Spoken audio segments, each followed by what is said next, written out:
you want to know what's going on here in the local Southern Oregon real estate market, not New York, LA, or Texas, right? It's current and local information that's going to be most relevant to you and is going to help you make the best decisions about buying or selling in Southern Oregon or even moving to Southern Oregon. And that's exactly what you're going to get on this video right here and the rest of the videos on this channel. What I'm going to share with you in this video right here is a Southern Oregon real estate market update. What you need to know about the direction of the real estate market in Southern Oregon, the latest data, the current trends.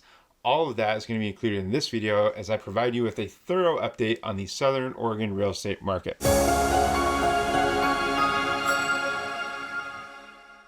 Hey, I'm Brian Simmons with eXp Realty. I'm a licensed real estate agent here in Southern Oregon, and I would love to hear your questions. So please don't hesitate to drop a comment down below or even reach out to me directly with a call or a text to 541-954-7758. That is my direct phone number. So reach out to me anytime. So let's go ahead and get right into it and talk about the Southern Oregon real estate market update. Okay. I'm excited to talk about this today because I just had a conversation yesterday with somebody who saw my hat, eXp Realty, and they said, hey, how's the market going? I heard prices are coming down quite a bit. And that's something I do get quite a lot, and that's the kind of the same exact reaction, is that the prices are coming down. And so I wanted to explain exactly what is happening and show you with current data through the month of October 2023 what is actually happening in the market, because a lot of people have that opinion and it's just not actually correct. So we're going to compare October of 2023 to October of 2022 for Jackson and Josephine counties single family residential homes that have sold. Okay, and this is about as broad of a look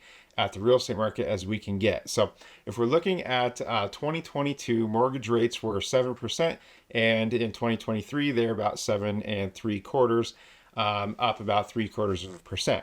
In 2022 we had 322 listings sold, 267 in October 2023, which is down about 17%. The median sold price in 22 was $431,000, and in 2023 is $425,000. So down a little bit, but about only 1.4%.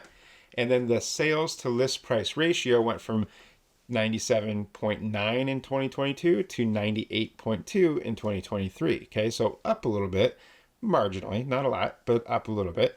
And the the median days on market went from 30 in 2022 to 25 in 2023. And finally, we had the volume, which is the total dollar amount of the sales, go from 154.3 million in 2022 to 130.2 million in 2023, which is down about 16%. So if you were to look at October of 2023 versus October of 2022, mortgage rates are now higher. Okay, we've seen about 17% less homes sold this year versus last year, and the homes that are selling a little bit faster, but for essentially the same amount as they were last year. Okay, 1.4% change in the median sold prices really isn't statistically significant enough to really even comment on, in my own opinion, or to form an opinion on a trend one way or the other. But those are just the facts, right? That's what I pulled from the MLS. That's the actual data of what's going on. Now, can you find areas in the market that have, different data that tell a different story? Sure, of course you can. You could look at one specific city or one specific neighborhood and draw a different narrative, okay? But we're here to look at the Southern Oregon real estate market overall, not just Medford, Ashland, or Grants Pass, or any other specific city, okay? And the bigger the sample size, the more accurate the median and the averages will be, and therefore the more reliable the data should be. And that's a pretty universally accepted, principle of statistics. So if we want to get a good sense of what's going on in the Southern Oregon real estate market, we need to cast a wide net like that and really look at the whole thing and look at all of the homes that were sold in both of the counties, which is what we've done here. Okay, and so I wanted just to explain that to hopefully, make sure that makes sense. So now that we've cast the widest net possible, I want to take a little bit of a different approach and get very specific and look at exact neighborhoods and see how similar homes are selling this year versus last year in specific neighborhoods. Okay, and so I looked at an area in East Medford between Springbrook and Foothill, Lone Pine to Delta Waters, that big square, only 3-bed, 2-bath homes built in the 70s and 80s, and I removed any obvious outliers that were, trashed or something like that. So what we saw is that the price per foot in 2022 was $229 per square foot and went up to $240 per square foot in 2023 in that neighborhood, up about 5%. Okay. And to just make sure we're looking at, close as we can to apples, the average size of the homes in 2022 was 1,756.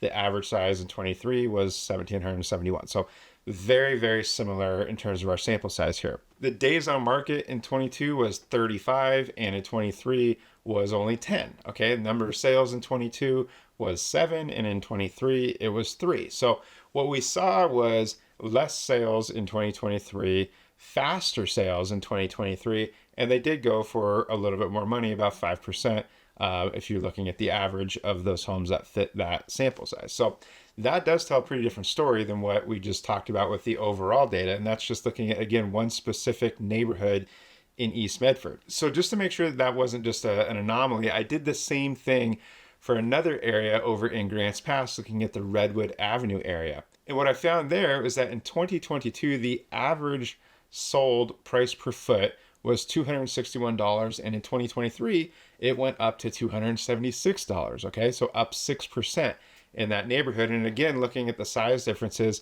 in 22 it was 1,520 square feet, and in 23 it was 1,523 square feet. So almost identical in terms of the exact homes that we're looking at for the sample size. So we did see that price per foot go up. Interestingly enough, we saw the days on market go from 18 to 37, and we were looking at the same number of sales of 4 both years. So 2 different areas, 2 different counties, similar stories being that very comparable homes in the same exact neighborhoods are selling for about 5% more in October of 2023 than they were in October of 2022. Okay. And that is not what you're hearing about on the news. That's not what, the people like the guy that mentioned that saw my hat, mentioned the market. People don't think that's what's happening because they're hearing that, the median price dropped, right? And that's just not the whole story. There's much more to it, okay? When you look at specific homes in a specific neighborhood and see how they sold last year versus this year, this is the data that I'm coming up with, and that just is what it is, right? But how can that be? It doesn't make sense, right? Well, what's happening is that more people are buying less expensive homes, okay? It doesn't mean that the same homes are now less expensive. So, for example, if you were house hunting a few years ago when mortgage rates were in the 3% range, and maybe you were one of those people who decided you want to wait it out until price drops, which, bad move because they never did, the homes that you would have been looking at back then would have been bigger, nicer homes than what you'd be looking at now, assuming that you're looking at the same mortgage payment then versus now, okay? So if you were one of those people who decided to wait for prices to drop, don't make that same mistake now waiting for mortgage rates to drop, okay? And I posted a really cool post on Facebook, on social media the other day, and it said that in 1971, mortgage rates were 7.3%. And if you waited for rates to go down before you buy, you would have waited until 1993, okay? You would have been renting for 22 years waiting for rates to drop.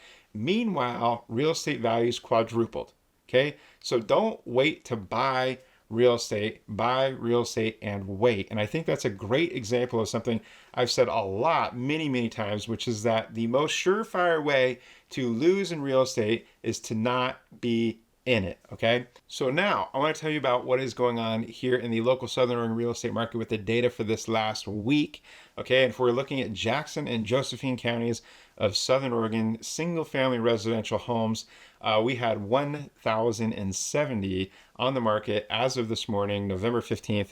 Over the last week, we had 69 new listings hit the market, 96 price changes, 25 came back on the market, 71 went pending, 60 closed, and 31 were either expired, withdrawn, or canceled. So not really anything shocking there. This time of year, we do expect to see activity slowing down, which it has, but not really as much as normal. So we've still been seeing around 7% of inventory going pending in any given week, which is what we've been seeing really since the end of August. So things are pretty stable and just kind of moving right along. And I'll continue to keep you updated and all that. So if you want to stay informed about the local real estate market here in Southern Oregon, make sure you click on that subscribe button, hit that bell icon so you don't miss out on any future videos. Again, I'm Brian Simmons with eXp Realty here in Southern Oregon.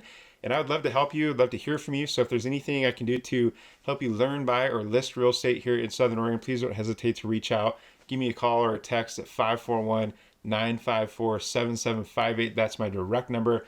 Or drop a comment down below here if there's anything you have to comment about on this video. So thank you for watching. I'll see you on the next one.